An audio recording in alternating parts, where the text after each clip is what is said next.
We've all seen dresses like this in museums, but this one is different. This one, we get to touch and even examine each part inside and out. Let's see what's inside this 1895 dress. Spoiler alert, it even includes that whaleboning we've all heard about. So we're gonna start with unhooking these hooks and loops here. We did add these hooks back. So you'll see in a minute the original hooks that were with this. They're kind of a darker brown, but this is the inner structure of this dress. How cool is this? So it's got this kind of a neck piece here. You guys in the comments who are clothing historian enthusiasts, let me know what this would be called. I feel like growing up in the 80s, people used to wear stuff like this, and they called them a dickie. They'd wear them underneath like a V-neck sweater or a V-neck blouse. And this is meant to have a set of, it looks like probably 4 hooks and loops. And the hooks are missing and one loop is missing, but it looks like that is how it used to connect. And the thing that I keep noticing over and over with this dress is just how small this young lady was. I was talking about it with some friends in my membership the other day. We were saying how she very well could have just been an adolescent. You know, we think of historical clothing or clothing from a bygone era, we think of them as fitting women. But they did have women and children and preteens even. So she could have been something like that. There is a little bit of a bust curve here. We had to custom make this stuffed out dress form just for her size because I have nothing in this size. This is literally just a blouse that I sewed down to be her size, and I slid it onto a tripod. If you can see that. But yeah, we did have to put some cups in here because there was a little bit of curvature. So she wasn't a child, but she definitely doesn't give the vibe of having what we used to call in the doula world or the midwifery world, a proven pelvis. That's not the vibe I'm getting here. It's just incredibly small. You know what? Hold on a second. This is what we really need. Banana for scale, okay? She is so tiny. So when we open this up, we see that this part is actually stitched to the lining layer. And another thing that I wanted to talk about, we're going to talk about the boning, but I wanted to talk about the sleeves. This dress has sleeves that you can swap out, okay? So she's got her slight little puff sleeve, but it also comes with a fitted sleeve. So the sleeve that she has on right now has a silk organza ruffle that was once in it, and it's kind of disintegrated. This is more of a formal straight arm kind of sleeve. Interesting patterning. It's not just the one seam. They have a nice curve in here by having these 2 seams. So you have this underarm panel. Oh, we have 3 slits. We have 3 slits here for her hand to be able to go through, but yet still have a nice fitted look. And then we also have some puff sleeves for my Anne of Green Gables lovers out there. When she wanted her puff sleeves, this dress has that. So nice full puffy sleeve. And with this being finished off this way, honestly, I wouldn't be surprised if she were to wear this sleeve with the puff coming through. So like that. All of you historians, let me know in the comments, please. Also, I would love some help dating this dress. One of my members, Ariana, and she looked this dress up and the type of details that it has, and she dated it to be somewhere between 1895, 1905, that kind of range. So you guys let me know what you think about that. In a minute, I'm going to take this top off and going to lay it down and let you see all of this boning in detail, because this boning is absolutely fascinating. I can't wait to show you that.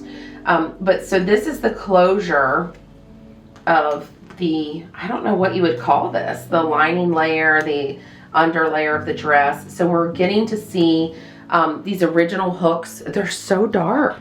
Look at them. So I don't know what they're made of. I don't know if maybe a brass. I'm not really sure. But as you can tell, the stitching is very fragile. So I'm definitely making sure to pull just on the clasps, not on the actual dress, because these really do hook very tightly. And you can see the kind of stitch that they used to get those in. Nothing too overly secure. As you can tell, it gave way, but very methodical the way they put those in. And then here's our eyes. So the skirt has almost like a cummerbund to it. So it unhooks like this.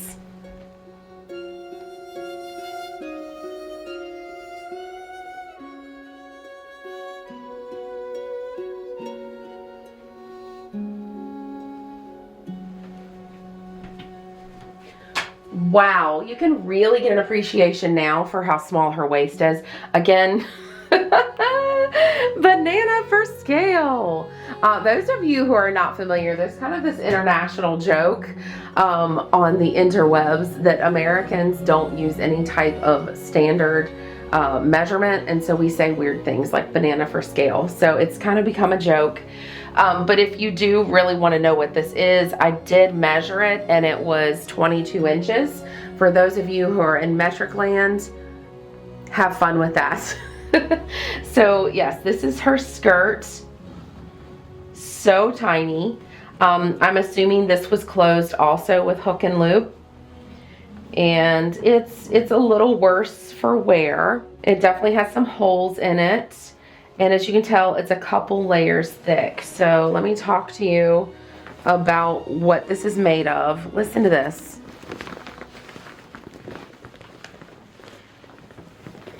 So it seems to be heavily starched, and it's like a canvas interlining. Again, historians, speak up and give us that exact terminology, please. This whole hem was hand stitched. Each of these stitches 1/4 of an inch apart.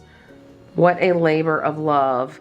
The edge of this hem here, I always call this a knife edge. I don't know if there's another name for it when looking at historic garments. But when you put the seam right on the very edge, we always call that a knife edge. Then you've got this here to give you a nice finished look right inside of the hem. And then all of this is hand stitched. So the seam allowances look like this. There's nothing fancy finishing them off. Very crispy. Lots of body in this skirt. It looks to me by the shape of it as if it's a walking skirt. It's a pretty shape. All right, so let's really get into the nitty-gritty and look at the details of these individual pieces. So the bodice appears to be some type of a woven silk. And again, it has this inner lining in here. This is like a muslin, basically. This does not feel anyways special. It's the same kind of fabric that lines the jacket. So as you can see, when we look inside, the details are just beautiful. And they kind of have this, it reminds you of what pinking shears would do, but these are more like a rounded notch. It's hard to describe. I need to just show it to you up close.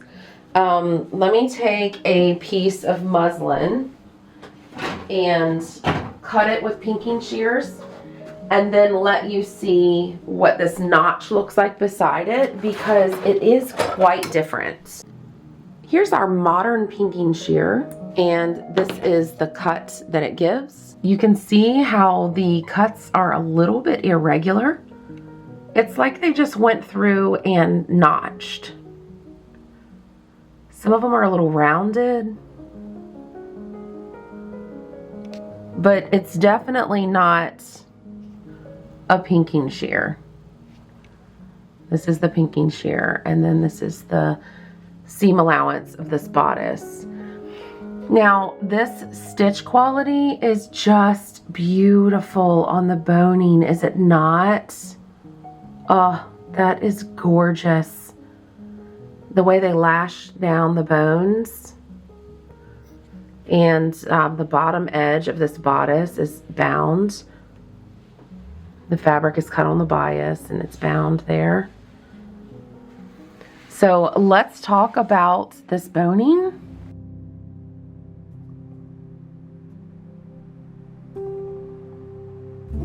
So it looks as if they hand bound this boning. If you flip it over and you open the stitched top, here you can catch a glimpse of the original boning. I've always heard about whalebone being used in these vintage dresses, and this just slides in and out, so it can go right back in. It's kind of interesting how that works. But my friend Ariana looked this up, and sure enough, it looks like this is real whalebone. And it's not just their regular, we have always called it whalebone, but it's not actually like their hard bones. It's some type of bony structural thing that's in their body that's made of keratin. So really, in a way, it reminds me almost more of a strong fingernail than it does a bone. It's got a little bit of flexibility to it, and it has kind of a natural warmth to it. It's not cold like metal would be. The discovery of that boning was honestly one of the more exciting things about taking this dress apart. Let me know in the comments what you think about this. How old do you think this wearer was? When do you think this was made and worn? What was it worn for? Have you ever seen a dress this old in person and been able to handle it? Honestly, this is one of the oldest dresses in my collection. I'm not sure if I own a dress that's older than this.